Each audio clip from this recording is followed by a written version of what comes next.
Gosh, it is so weird having somewhere new to set up or somewhere new to film, and I am aware, painfully aware, that the echo. Hi, my name is Bella Fayomi. I am so happy to be here, constantly overcoming fear and keeping all the good energy very, very near. I can do all of this because I shaved today. I literally shaved on my way to my class, and now I'm feeling like unstoppable. Hi, I am back, and today I am here with a part 2 to a long-awaited video. Long-awaited for me because I filmed the first part of this exactly like almost a month ago, and I have been in the process of settling down since then. You'll hear an echo because we're in a new space. I'm in my new house. Still working out where exactly would be the best place to film and all that jazz, but I am in my comfy chair, which is, I think, it's not going to be a replacement for the purple chair. I don't think anything can replace the purple chair, but one, my mother did not offer me the purple chair. That's if you're a long-time subscriber and follower of like my content in general, you know about the purple chair. My mom did not offer me the purple chair. Like, she didn't offer for me to take it with me because she doesn't know the value that it holds to you guys. And two, even if she offered it, I would not have space. That chair is huge. I don't have any space for it in my house. Okay, so today, like the title says, we're going to be going through the emotions of the wedding, everything that happened during the wedding. I feel like I would be remiss if I kept on going, like as far as content creation and making videos, if I didn't go back a little bit and talk about these things. Also, I would feel like I am doing a disservice as a Christian if I do not complete a testimony or give a complete testimony of all the things that happened. So if you've not watched part 1 of this, I made this about a month ago. I will link a card to it here. And if you also haven't watched the vlog, which is the video before this, the vlog of the whole month of June, at least the parts that I could capture, including like wedding pieces and bits and pieces of everything that happened in the month of June, I will also leave a card for that above, just so that you're caught up and the continuation of this story makes sense, because this is not from the beginning. So guys, we come to the morning of the first wedding. The first wedding is the traditional wedding. So we come to the morning of the traditional wedding, and I wake up really well. Like I even made some content of that beforehand. Like I made some content that was in the vlog. But okay, the night before the wedding, actually, I'm not sure if I talked about this because like I said, it has been a month. Nights before that, I was still feeling frustrated by everything, broken nail, everything that had happened before the wedding. And I just went out to the balcony of the place that I was staying. I'm pretty sure, now that I'm saying this, I feel like I already mentioned it. But since I'm already saying it, I might as well. And I started writing my journal. I was playing some gospel music because I just needed some kind of peace. Like I was actively searching for some form of peace, and the peace was not a situation where like, oh, I'm not sure if I should be getting married to this man, as much as like I just don't know why things are just trying to frustrate me. Like things that ordinarily you would not be sensitive to, you become extremely sensitive to. Things that would not ordinarily bother you will start bothering you. So that happened. I was writing my journal and I just felt so much peace. Like I felt overwhelmed with emotions because it just reminded me, and it's one of the things about journaling, which let me just shamelessly plug in my journal for the brand that is coming out, and it's also going to be part of a lot of hampers that we're going to have to offer when we resume. The importance of like journaling is that you get to recount things that went on in the past and look back at them, and it feels like such a beautiful experience. Because as I was writing in that journal, I was just thinking of like years back when I was writing about DG as well in another journal, and it just felt like a full circle moment. I used to talk about how much I missed him. Like anytime I sighted him or like I drove past his house or whatever, I would kind of write about it and stuff like that. So it was just like a full circle moment that now I was writing about him and he was about to be my husband. So that put me at a lot of peace, and I'm happy because that peace is really what I used to carry me through the next day. Next day came, wedding day. We're so excited. Amidst the threats of protests and stuff like that blocking the whole of Abuja because it was Democracy Day, June 12th. I got married on June 12th, Democracy Day. It's also my brother-in-law Sam's birthday. So we wake up really early. I woke up before everybody else, prayed, had breakfast, I was taking my time, I was moving slow and intentional. That was like my whole vibe for the day. Like my mind was that I was going to do things slow and intentional. So things are progressing, everybody starts waking up, people start getting ready. Some of my friends come to check up on me before they start getting ready and stuff like that. And eventually my Ukuku person comes, she starts doing it, and my coordinators are there, and we're waiting for the makeup artist. So now the makeup artist that we used, she's amazing. She has done my makeup multiple times, and she ended up still doing my makeup, but she could not make it because some of the roads leading from outskirts of town into Amak, that's the Maitama, Gariki type places, were blocked off because of the protest. So we waited for hours and hours and hours, and she did not come. The marriage ceremony itself was supposed to take place in my house at 11 o'clock. By 9, she was still not able to move. And then at some point in time, she was even trying to leave her car and carry all her property and like hop on the bike and come. But I felt like that would not be safe to just leave her car like that. It would also block other people, I felt. So I just told her to just take her time. And whenever she got there, she got here. And then I proceeded to start doing my makeup. I think a lot of my friends that were there, some of my friends had gone to do their makeup as well, so they were not privy to the fact that I had to end up doing my own makeup, at least for the first part of this ceremony. And I'm happy that they didn't know, because they would have probably panicked and started transferring. I know Demi, like when she found out, she was even like, should she call her, the person that did her makeup? Like, my friends were actively trying to, give up stuff for me, which I really appreciated. But I was really happy to do my makeup. I felt really at peace with the fact that I was getting to do my makeup. I felt like it was exciting to kind of have two looks. I was excited that for this first ceremony, I was going to look very much like myself, because no matter how you want to hack it, when you do your makeup, anytime I do my makeup, maybe now I'm getting better at it because I'm taking makeup classes, but I always look like myself. That's the version of myself that people are used to seeing. And then there's the Vavavoom version of yourself that a makeup artist does, and you're just like, who is that girl? But I was really happy, and I understood then, and I understand even more now that how traumatic that can be for a bride to not have your makeup artist show up, or show up not on time. It's actually very, very traumatic, but it just didn't feel that way, and to be honest, still doesn't feel that way till now. She ended up being able to make it, but I had already finished my makeup in my house. Maybe because we're an army family, and even Deji's house, that they are not army family, we are very, very time conscious. So I knew that I could not start explaining to anybody that my makeup artist did not come. Nobody would have heard that. I wouldn't have wanted that. I hate keeping people waiting. So we went on with the day. Things went really well. People were able to show up on time to the house. Everything went well in the house. We were officially, traditionally married in the house. And I put some of that content on the last vlog as well. So once again, if you haven't watched it, but if you've watched it, you already know what I'm talking about. Then I eventually went up to change. So my makeup artist now came and did my makeup for the reception, which is the event that everybody actually got to see me. So I guess it worked out really well. As we're getting ready to go to reception, guys, that's how it started raining. Oh my gosh. And I could tell that people around me were panicking.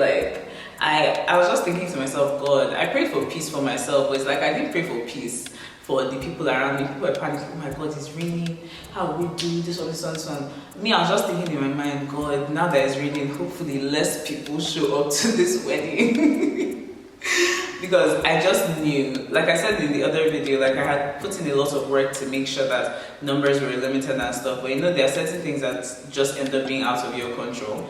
So I was just like, yeah, let the rain just come and wash away some of those people, some of the stress, some of the strain, etc. Obviously it didn't. People still showed up. Places were still packed and stuff like that. But aside from that, the wedding ceremony itself was unaffected by the rain. It was unaffected by the protests. Everything went really, really well, and I was so thankful. I was so happy. But I didn't really want to talk about it just yet because I have a thing, and I'm sure I've mentioned that thing before, where I just believe that, you know, when you're giving a testimony, the testimony has to be complete. And I felt like it was not yet complete. I felt like God still had more to do when it came to this wedding. So I kept it. I kept it. So during the week, Deji was able to repair my laptop. Apparently it was not as written off as we thought it would be. It's currently here. Granted, it's not like my fingerprint doesn't work anymore, but aside from that, it's pretty much back to its normal self or its normal capacity. That was really exciting for me. So in between the week, we got our yellow fever cards. Some of us already had yellow fever shots before. The people that didn't have got. My friends really rooted for me. Like, I need to shout out my bridesmaids most especially. My bridesmaids did the damn thing. Like, even my friends that were no bridesmaids went above and beyond for me, and I can't thank them enough. All I can say is that when it's time for anything to happen, I might not be easy to reach on normal days, but when something is happening, best believe that I will be there. To be fair, I'm always there, and I've proven that I can be there, so that's not even a question, but like still, rah. Anyhow, the day to travel. So my wedding is on a Saturday. On the 19th, we traveled to Ghana on Wednesday. Yeah, our flight was on Wednesday. So majority of my bridesmaids, the ones that were coming from Abuja, all said they wanted to come with me. So we all booked our flights for Wednesday. My sister was coming, Deji was coming, some of Deji's friends were also coming on that day. It was really exciting because for us it was like, yeah, oh my gosh, this is like a trip. We're all doing a trip together, you know. It was just feeling like adulthood. Like, I was just like an adult. I was feeling like, oh my God. Imagine somebody's a child is saying they're feeling like an adult because they're traveling. So before then, we had applied for Zoe's Nigerian passport, but there was a backlog of passports, so we had not gotten her passport. At the end, somebody suggested that we get an ECOWAS certificate, which is like a passport. It's a blue one. I'll put a picture in here if I can find one, because we can use that to travel within West Africa. So we're like, okay, that makes sense. Let's do that. We got to the airport. We got there relatively early. Sorry. Before we got to the airport, so I think like most people, because of the unreliability of Nigerian banks, you will have several banks that you use. So I have a UBA account. I usually use my UBA account to store money, and then I use any other card to actually utilize money. So I use the UBA card just to store money, because I don't get alerts or anything like that, just to like hide money away so that I don't think about said money, and I can't just transfer on the bank app, so I don't have the app for it or anything like that. So I was like, okay, now that I'm traveling, let me go and transfer some money, guys. That's how I went to the UBA branch near my house, maybe like 20 minutes before I was supposed to leave for the airport. I went to the ATM. There were quite a lot of people there, and by the time I got to the ATM, there was a guy there that was helping people and directing people, because apparently there was something wrong with said ATM. Like they were having problems. So the guy is like, he can help me. I'm like, no, I'm good, love, let me just figure it out. He was like, oh no, that something has been happening, that I should ask some other guy, something has been happening with the with the ATMs and stuff like that, so that he needs to walk me through it. And I said, no problem. Stand there and walk me through it. So he stands, he now says, okay, put in your card. I put in my card. He says, put in your PIN. I like kind of shoulder myself, because obviously you cannot be seeing my PIN. So I noticed that he's trying to look over my shoulder to see my PIN. So I kind of bend. Mind you, at this point in time, I was with Zoe. Zoe and I went together. And the guy was now saying, oh, your baby is very cute and everything. I was like, oh, thank you. So I was like slightly distracted. I'm sure you will know where this is going. Cool.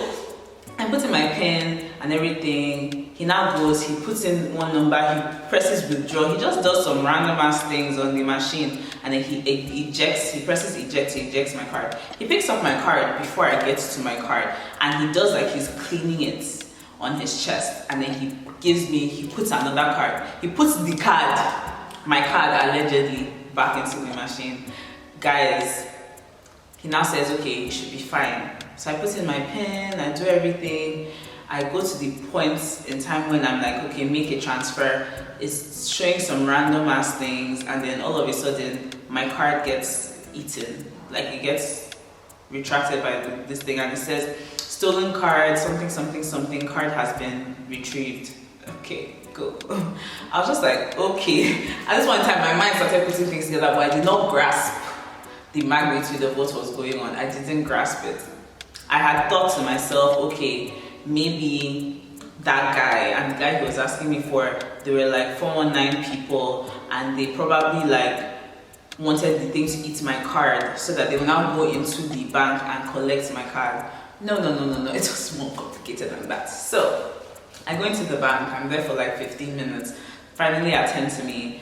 I tell them, oh, my card was eaten by this machine, the third one from the right or whatever. They go in, they bring it out. They bring out the cards that are there, and they're like, is your name on your card? And I'm like, of course my name is on my card. My name is on my card. They're like, the one that we got from this machine has no name on the card. At that point, I just go to the front, to the customer care person, and I'm just like, please. And luckily for me, or not luckily for me, but they were already attending to me because I had an issue. I told you guys I don't get like, I don't get alerts or anything to my phone. So I was filling out a form with the woman in front and telling her, oh, I still don't get alerts. I've come to do this thing 3 times and like, I'm still not getting alerts. So I was filling the form when they came to me with this card. And they're like, there is no name on the card. As soon as I just heard that, I just told her, please block my account. She was now trying to say something. I don't know what she was trying to say. Like, oh, maybe the person next to her said, please block her account immediately. When she blocked it, I just started explaining. I said, they swapped my card at the guys, they swapped my card at the ATM. And I didn't notice because they're both UBA cards. The guy just cleaned it. I don't know how he did it. I don't know if it's that I just turned for 5 seconds while he was cleaning and thought to myself, oh, this one is doing too much. And he just put another card. Or if as he was cleaning it, his friend gave him, because none of them. And before I went into the bank, I checked. Like it was almost as if, as soon as I, sorry, hold on. Hello, Mr. Joshua? Yes. Okay. Please give them the phone. Hello, please, house 4. He's coming here. Alright, thank you. Guys, this guy collected. So I went outside, like as I was going into the bank, I checked for those guys. I checked for the 2 of them because I remembered them. I could not find them. They had literally disappeared. And for some weird reason, on that day, there was no security. I think they just brought lights. Yeah, they just brought lights. For some weird reason, there was no security at the gallery. So the gallery is outside the bank, like outside. It's not inside the compound of the bank. It's like on the edge of the bank. If anybody lives in Maitama or you've been on the one like on Ghana Street, you know the UBA I'm talking about. Guys, these people proper took my card. So after I finished cancelling, I blocked the account. I now said, can you block the card as well, just to be on the safe side? The woman checks and she says, oh, the card has already been blocked because they have attempted, someone has attempted your PIN 3 times. I just said, Jesus Christ of Nazareth, what is this? What is actually going on? So with the quickness, the 10 minutes or 15 minutes I had spent in the bank waiting for them to attend to me, these people had already attempted my PIN 3 times while I was waiting to find out, to collect my card, not even to cancel it, because I didn't even know I needed to cancel it or block it. Guys, that's how I had to block the whole account until I came back to Nigeria. I just told them I'm traveling, I'm going to be back next week. When I get back, I will come and unblock my account. That's how I blocked my account. Before I left, I said, please, can you check the amount on my account and write it down for me? They checked the amounts, they wrote it down for me, and everything was intact. And so I'm already going to the airport thinking, now, wow, this has happened. Only for me to get to said airport, guys. We're checking in, they've checked everybody's bags, everything is fine. And then we're going to the check-in counter. We get to the check-in counter and they tell me that my daughter cannot travel. I'm like, why? We have this certificate. Why can she not travel? They said the certificate is in your name with her as an accompanying person, and you don't do that. People don't do that. Guys, I had gone to the ECOWAS office in Gwagwalada near the normal immigration office, and I had come with the intent of making one for her. They had told me that she was underage, and that is the problem with not having information. If you don't have your own information in Nigeria, they will sell you here, because even the officials are doing the wrong things. So unless you know, because we went there, it didn't take time. I even had to take passport photographs while I was there because, like I said, I was not prepared to do it. It was supposed to be for Zoe. They told me I couldn't do it for her. I couldn't do it for her. I would have to do it for myself and then put her accompanying on top of it. Imagine the craziness of that. Only for me to get to the airport and they are telling me that that is outdated. And it's even so upsetting for me because sometimes when you don't know, but I should have known. Because if a child can get a passport when they are how many months old, it doesn't make sense in 2020, 2021 that you need to put your child on another passport to travel. Like even me as a baby, I don't think I had to be put on my mother's passport. So, but that was what they were still going with. It was that outdated logic that they were going with. Guys, I almost broke down. In fact, I broke down. I was crying. And by this time, Deji had not gotten to the airport yet. Deji and Dami and their family, they were still on their way to the airport. That's why I called. I called my mom, I called everybody because I was literally shaking. I was like, this cannot be happening. I said, yeah, she cannot travel. She has to go and get another thing. I'm just like, do these people understand that I'm getting married? First of all, I'm not going, I will not go without my child because I'm not getting married without my daughter. It's not possible. We're running around. Even our planners, I'm actually so thankful for the man that I married. Like, I am so thankful for the man that I married, and I'm so thankful to God that He has given me so many opportunities. I don't know why it's making me emotional. Giving me so many opportunities to be grateful and thankful for DG, because nobody is perfect.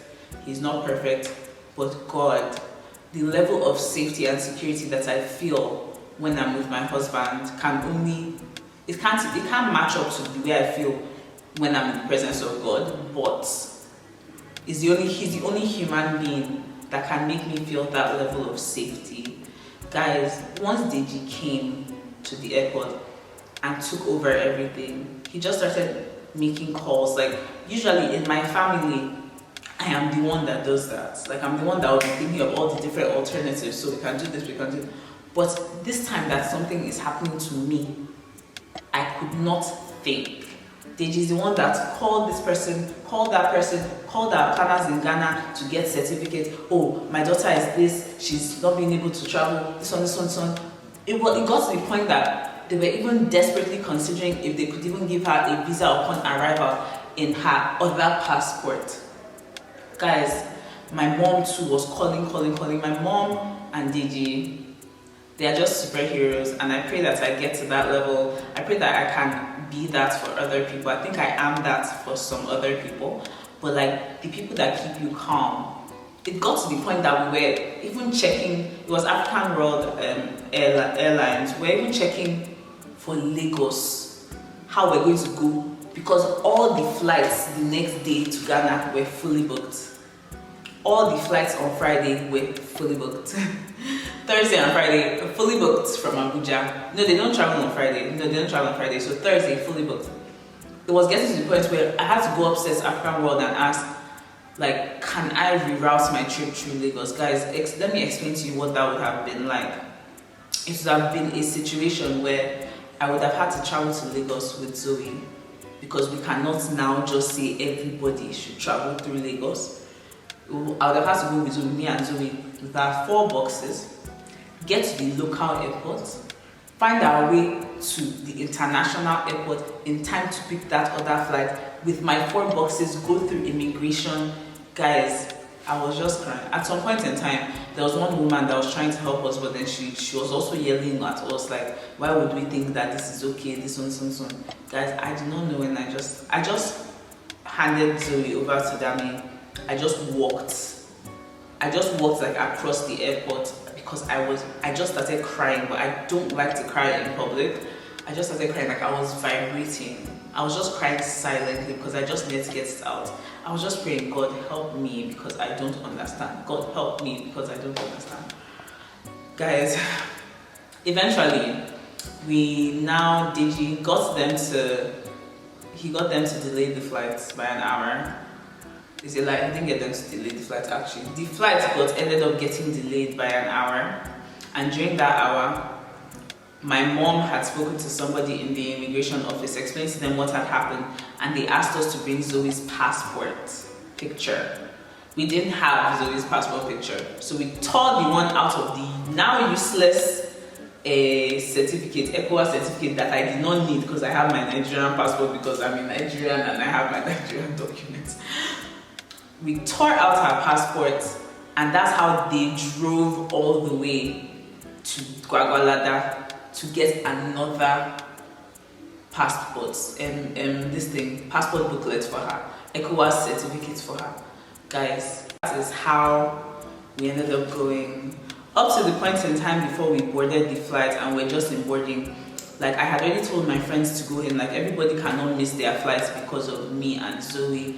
They had gone in, everybody was just praying. All of them were just so tense. When they were telling me, everybody was so tense and just like agitated. As soon as we just walked down the stairs into the waiting room, me, Zoe, and Deji walked down into the waiting room. See the way they were clapping and shouting. I'm sure everybody was just like, oh, these young people, what are they doing? But like, man, it was a crazy one. It was a crazy one. I can't lie to you.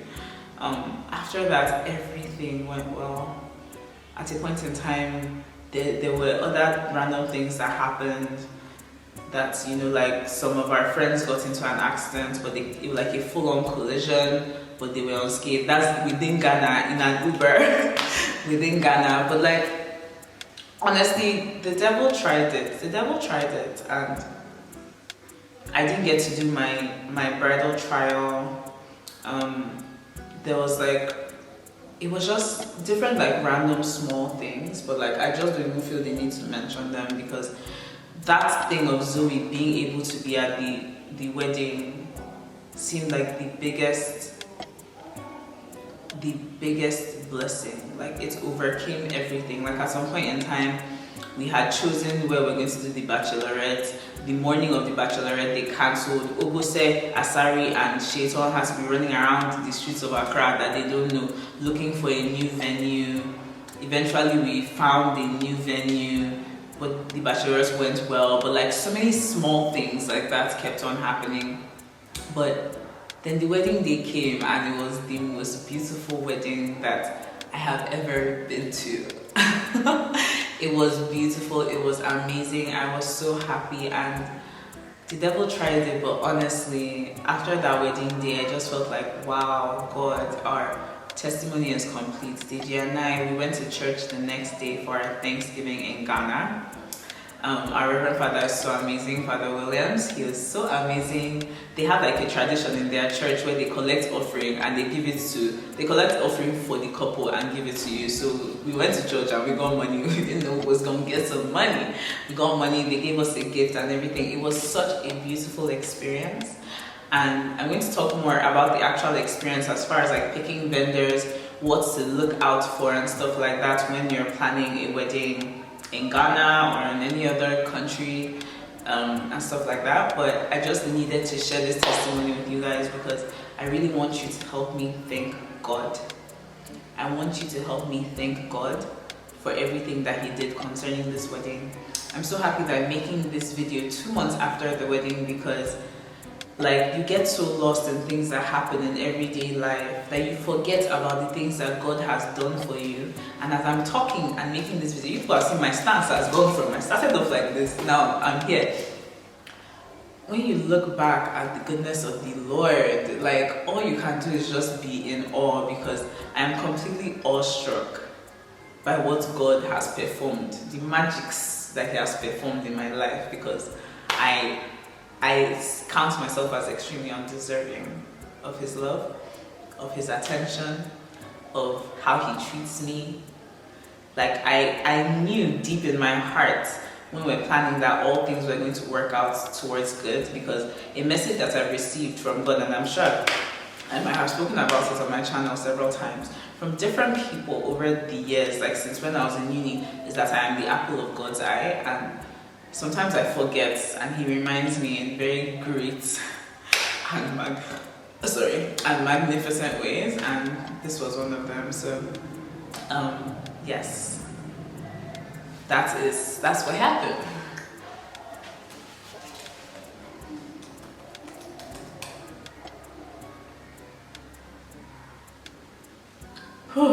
So guys, thank you guys so much for watching. I know this one was a bit longer, but God bless you. Thank you for watching. And of course, before I leave, do not forget that you are sugar, you are spice, and you are bomb ass jollof rice.